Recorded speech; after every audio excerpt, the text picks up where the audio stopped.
Senior figures in the Trump administration have put pressure on U.S. intelligence agencies to provide evidence supporting claims that the coronavirus outbreak originated in state-run laboratories in China, a report in The New York Times claims. Intelligence analysts fear Donald Trump is looking for propaganda to be used in the escalating blame game over whether China covered up the crisis or even generated the virus in its laboratories. Trump has claimed that China's handling of the pandemic is proof that Beijing will do anything they can to make him lose his re-election bid in November and told Reuters he was considering different forms of retaliation. The Washington Post reported that high-level meetings were underway in the White House to discuss options, including suing for compensation, which would involve stripping China of sovereign immunity or canceling debt obligations to China.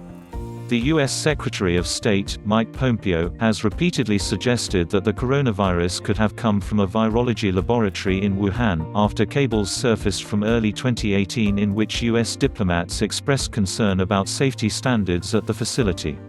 Advertisement The Office of the Director of National Intelligence said in a statement on Thursday that it had concluded that the virus was not man-made or genetically modified, but said that officials were still examining whether the origins of the pandemic could be traced to contact with infected animals or an accident at a Chinese lab.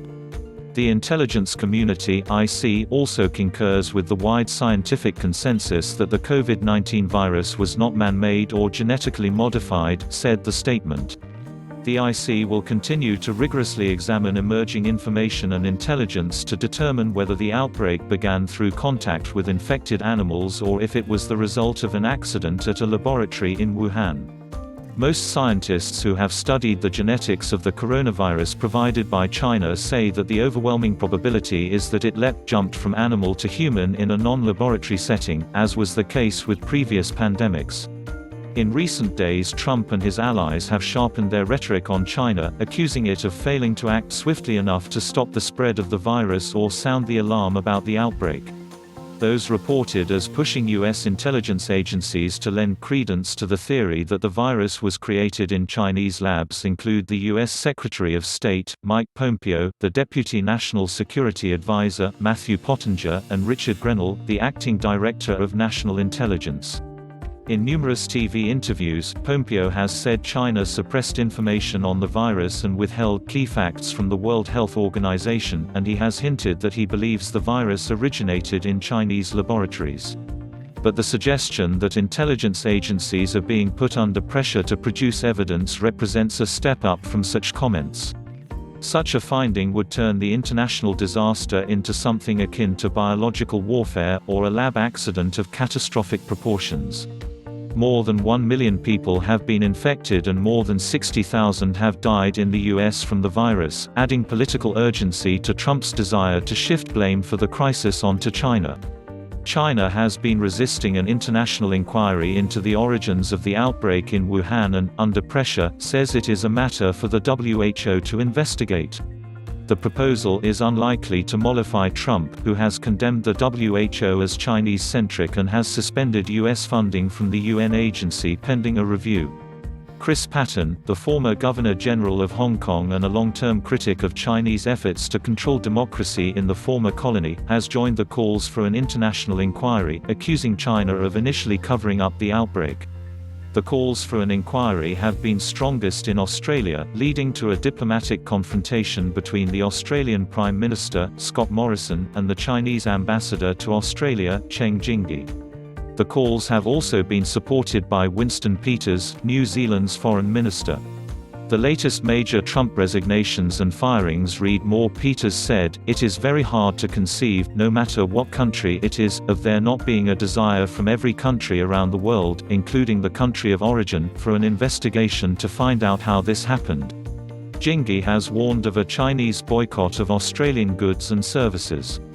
Beijing has been caught in a bind, with its diplomats sometimes saying it is not even clear whether the virus originated in China, contending that it is a legitimate matter for inquiry by scientists, but then rejecting an international inquiry into the source of the outbreak.